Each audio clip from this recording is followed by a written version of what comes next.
Good evening, visitors. Welcome to the Australian War Memorial's Last Post ceremony. My name is Chris Weidenbar, and joining us today from the Royal Australian Air Force is Corporal Blake Lancashire. We warmly welcome the family of Corporal Thomas Mowthorpe, whose story will be told shortly. And we are honoured to acknowledge Deputy Assistant Secretary of Office, Cyber Security and Communication, US Department of Homeland Security, Mr. Richard Riggers, Brigadier General Stephen Kelsey, Chief of Staff, Army Strategy for Canadian Army, and Brigadier Craig Short, Director General, Land for the Australian Army. We welcome the veterans who have served, those that are still serving, and the families that support them. We acknowledge the members of RSL and Services Clubs Association, RSL Victoria, and RSL Queensland who are watching the service who are watching the broadcast of this service across Australia. During the ceremony, wreaths will be laid at the base of the pool of reflection by family, visitors, and students on behalf of Engadine West Public School from New South Wales. I invite you all to please stand and join in singing the National Anthem.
Thank you.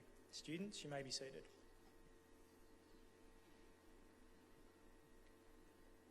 The Australian War Memorial was the vision of Charles Bean, Australia's First World War official historian. Bean landed with the Australian troops on Gallipoli and stayed with them at the front through to the end of the war. The idea of this national memorial and museum came to him at Pozières, France, in the depths of the bloody fighting of 1916. Bean's idea was that this would be a place where families and friends could mourn loved ones buried in faraway places.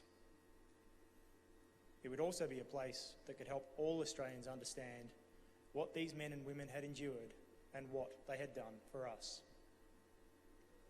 Bean's vision, to which we remain true, is best expressed as inscribed in the entrance to the memorial's galleries. Here is their spirit, in the heart of the land they loved. And here we guard the record which they themselves made. Tonight we will read the story behind just one of those on the Roll of Honour, which lists the names of more than 102,000 men and women who have given their lives for us in war and operations for more than a century. But first we present a lament, Flowers of the Forest. Wreaths or floral tributes will now be laid at the base of the pool of reflection.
Today we remember and pay tribute to Corporal Thomas Mowthorpe. Thomas Mowthorpe was born near Mount Morgan, Queensland on the 16th of August 1893, one of 7 children of Charles and Esther Mowthorpe. He attended the local school and later worked as a draper. By the time the Great War broke out, he was living in Barina in the northern New South Wales. Mowthorpe enlisted in the Australian Imperial Force in Bathurst in March 1916 and was allotted to reinforcements to the 54th Battalion. After 7 months of training in Australia, he departed for Europe. Arriving in England during the terrible winter of 1916, Mowthorpe contracted bronchitis and spent 2 months recovering in hospital. He then spent another 6 months training in England before joining the 54th Battalion at the front in August 1917. Mowthorpe saw his first major engagement in the Battle of Polygon Wood on the 26th of September 1917. This battle was the Anzac component of a much larger Allied operation known as the Third Battle of Irpin. At 5:50 a.m, Australian troops advanced behind a heavy artillery barrage, the sound of which was compared to a roaring bushfire. The Australians reached their objective but endured a series of heavy German counterattacks. The Australian troops held the line but suffered 5,770 casualties in a single day. Throughout March and April, the 54th Battalion defended a section of the front near Corby, East Amiens, the north of Villers-Bretonneux, in the Somme region of northern France. Here, Mowthorpe endured heavy rain and mud, as well as intermittent attacks by German high explosives and gas shells. On the 17th of April, 2 days after Mowthorpe had been promoted to corporal, the 54th Battalion came under heavy bombardment from high explosive and gas shells. After a number of hours, the men began to succumb to the effects of the mustard gas and had to be evacuated.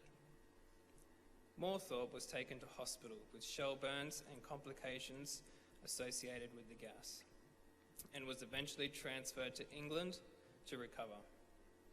After some months recovering from his wounds and undergoing further training, he returned to the front in August 1918.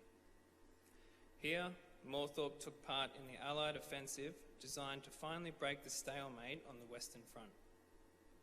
The 54th Battalion led the Australian assault on the ancient city of Péron. The Germans were aware of the coming attack and had built formidable defences around the city. An extensive trench system, vast barbed wire entanglements, concentrated machine gun coverage, and well-hidden road mines. The operation began before sunrise on the 1st of September 1918. The 54th Battalion moved to its forward positions, and at 6 a.m, the troops left from their trenches into no man's land. They immediately came under machine gun fire, which did not die down until the German machine gun nests were captured or destroyed. In many places, violent hand-to-hand fighting occurred. By 8:20 a.m, the troops had reached the centre of Péron and began mopping up operations. This task was made difficult by the attack from German machine gun posts placed on top of the buildings and snipers firing into the narrow, winding streets. Though the details of his death remain unclear, Thomas Mowthorpe was killed in the taking of Péron. He was initially buried with some of his fallen comrades in an isolated gully near Fouillaucourt Road outside Péron, suggesting that he fell relatively early in the action. His final resting place is the Péron Communal Cemetery Extension, where over 1,500 Commonwealth servicemen are buried or commemorated. Thomas Mowthorpe is 25 years old. His name is listed on the Roll of Honour on my right, among more than 60,000 Australians who died while serving in the First World War. A photograph that he is presumed to be in is displayed beside the pool of reflection. This is but one of the many stories of service and sacrifice told here at the Australian War Memorial. We now remember Corporal Thomas Mowthorpe, who gave his life for us, for our freedoms, and in the hope of a better world.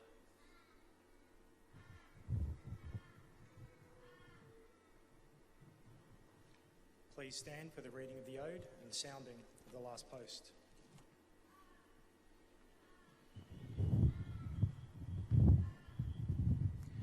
They shall grow not old, as we that remain grow old. Age will not weary them, nor the years condemn. At the going down of the sun, and in the morning, we will remember them. We will remember them.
Lest we forget.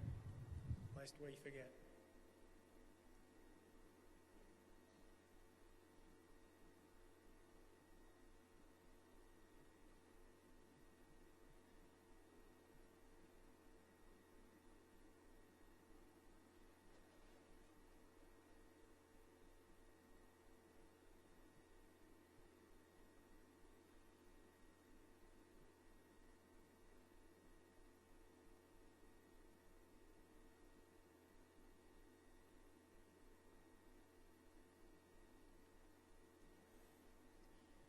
We leave you this evening with the words of the memorial's founder, Charles Bean. Many a man, lying out there at Poziere or in the low scrub at Gallipoli, with his poor, tired senses barely working through the fever of his brain, has thought in his last moments, well, it's over. But in Australia, they will be proud of this. Ladies and gentlemen, girls and boys, that concludes the last post ceremony. We thank you for visiting the Australian War Memorial and wish you all a very good evening.